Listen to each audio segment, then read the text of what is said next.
understanding tribes, even in our journey.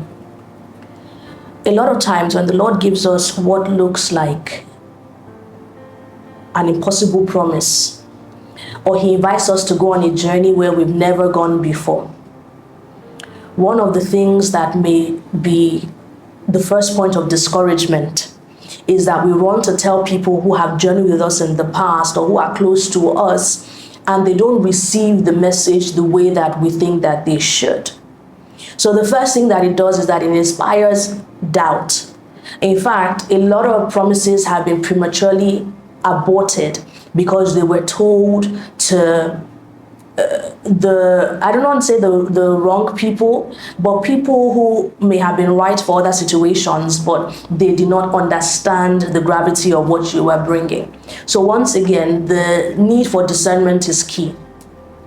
So a lot of times the Lord reveals things to us and want to go tell our mother, our father, our sister, our brother, and all of that. But you need to pause and say, okay, Lord, this word that you've given to me, who is my tribe in this season? Who are you calling me to run with? Because one thing that you'll find about God is that God is very relational.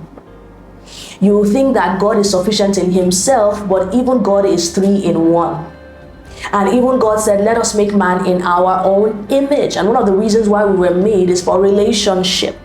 The Lord will come and fellowship with Adam and Eve in the cool of the day. So God is very much about relationships. So when he gives us a word, he doesn't call us to run with that word in isolation. So if you look at the story of Mary, the mother of Jesus, in Luke chapter 2, for example, you will find that the Lord sees this innocent virgin, proudly sweeping the floor of her father's compound. And then she has this angelic encounter where she's told that she will be the one to birth the Messiah. Think about this young girl and think about the import of the word that has been given to her. In fact, the Lord had to go and convince her fiance. So sometimes the Lord gives you a word and you think that you have to convince your relevant stakeholders. It's not your job. A lot of fights and quarrel will be avoided if you allow the Lord to do what he wants to do. So if he gives you the word, let him convince your stakeholders. Let him convince your husband. Let him convince your parents. Let him do the work. Because you don't even have the language for what the Lord is doing, because you're still trying to figure it out. So how are you going to convince other people when you don't even know what God is taking you through at that particular point in time? Focus on your focus and let God do what he's supposed to do.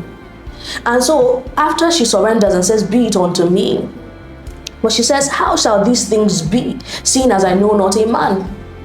And then the Lord says to her, your cousin Elizabeth is with child. She's like, you don't have to tell me twice. She packed up her bag and went to go and stay with this cousin for 3 months. Now, if you're a woman or you've been pregnant, you understand that the first 3 months of a pregnancy is the most delicate, is the most pivotal. If a miscarriage is going to happen, it is usually going to happen in the first trimester of a pregnancy. And so she stayed there until the baby was settled in her womb. Because maybe, and I like to have a vivid imagination, if she didn't go to Elizabeth, maybe one day she's going to fetch water, maybe she's going to do something, and people use their mouth and say she's walking funny. Has she and Joseph been doing something funny? And before you know it, she trips on a rock, and the baby is aborted. So sometimes the Lord will cause you to get up from what is familiar to move to a place where he has already established support for you. And for Elizabeth, she herself was experiencing the divine, a miracle, and she was only 6 months ahead. So sometimes you are looking for mentorship in people who have done this journey for 60 years, but the landscape, the terrain has changed. So sometimes the Lord is calling you to look for people who may just be 6 years ahead, 6 months ahead. Whatever it is, don't despise people who look like they're only a little bit ahead of you on your journey. They may just be the tribe that God is calling you to run with.